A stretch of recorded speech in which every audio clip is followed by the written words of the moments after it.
Hey, today as we celebrate the 40 days of Easter, we're reading a passage found in Genesis chapter 22.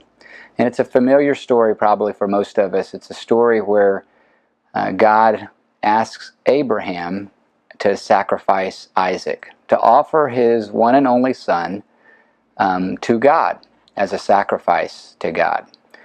And it's a very compelling and somewhat scary story to contemplate, that God would ask Abraham for something as dear to him as the promised son.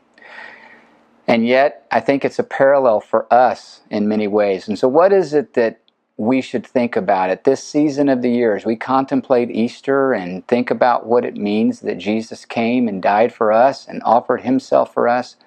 What is it that we should draw from this story that would be meaningful to us? And the parallel passage that just kind of strikes me, catches me, because I read this phrase that's in Genesis 22, where God says to Abraham, "Abraham, take your son, your only son, whom you love." That phrase, take your son, your only son, whom you love. There's another passage in the New Testament where Jesus encounters a guy that they don't give him a name, but they call him a rich, young ruler. He was like an important guy. And yet he was a pretty good guy. He lived well, and he was obviously a well-respected leader and somebody that people would admire. He had influence and stature in his community. And he came to Jesus and he said, "Hey, what do I need to do to be a part of your kingdom?" It's almost like a pretty good question that he would ask. And Jesus said something to him that is startling. It's as startling as what God asked of Abraham. The question was answered by Jesus.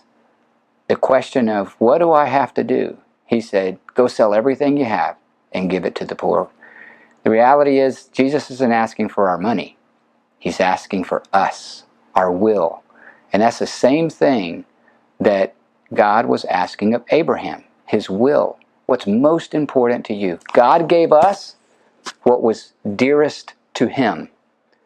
And he asks of us that we offer what is dearest to us. God bless you as we celebrate the 40 days of Easter.